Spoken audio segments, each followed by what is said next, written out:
There have been tragedies and atrocities.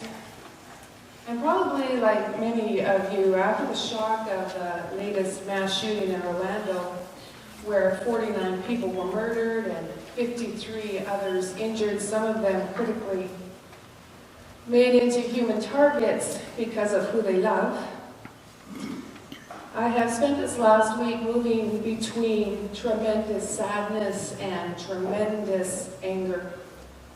It's not a comfortable place to be. It's a rather dark place to be, and I know many of you have been in that place this week as well.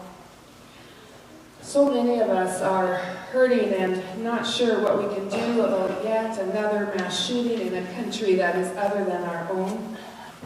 And so it's somehow like we're stuck in the pain, and we don't know how to make that pain go away, or make the situation better, or move beyond our numbness, or help those who are hurting both in Orlando, but truly all around the world, including right here in our own community of Salmon Arm. There are days and weeks when the world seems like such an incredibly dark and violent place. And this past week was one of those weeks. Our faith teaches us that when we hit these truly difficult times, the thing that we need to do is we need to gather together and we need to lament. To lament, understood this way, is an expression of grief. It's an expression symbolically of all the things that we have trouble putting into words. It can be a statement of regret.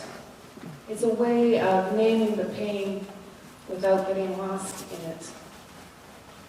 So I would like to invite anyone who would like to share some words, some grief, some sense of what they are feeling about the shooting at a gay nightclub in Orlando to do so. And I'll bring the microphone out to you. Would anyone like to share? In a little while, you're going to hear a passage read from 1 Kings. And it's about the prophet Elijah, who is running for his life. I mean, whole groups of people are out to kill him. And he runs and runs and he takes refuge in a cave. And he is ready to give up on the world. He's ready to give up on his life.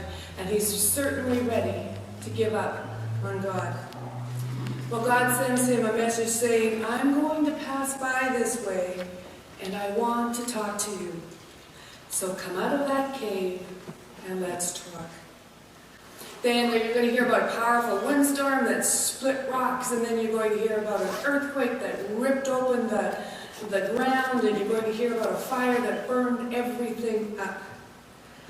But God wasn't in the earthquake. God wasn't in the wind, and God wasn't in the fire. God is not in those things. And then after the windstorm and after the earthquake, and in that moment of sheer silence, is the voice and presence of God. The shooting in Orlando, the targeting of that club, and the choice of victims due to a hatred of gay people, and especially the international conversations and all of that reporting that has happened all week that we've heard and have been a part of, is like the windstorm, the earthquake, and the fire. So much noise, so much violence, so much pain. And we, like every other compassionate person on the planet, are asking ourselves a lot of questions this week. And for those who are GLBTQ and for their families, there is such profound hurt and fear and confusion. So many of my friends said, we thought it was getting better. We thought we could go outside and be safe.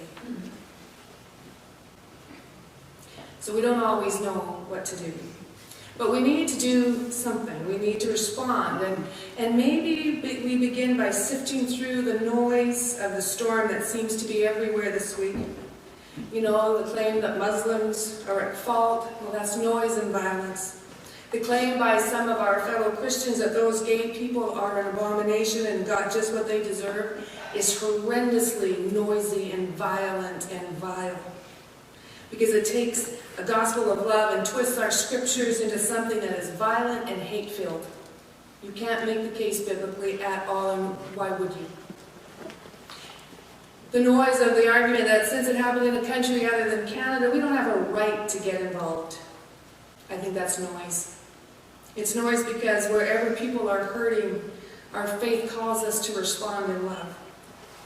It's noise too because the prejudice and hatred that fueled that murderer exists in our own country and communities as well.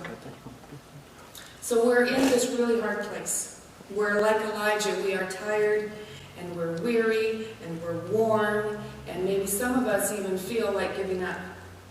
And we really need God now.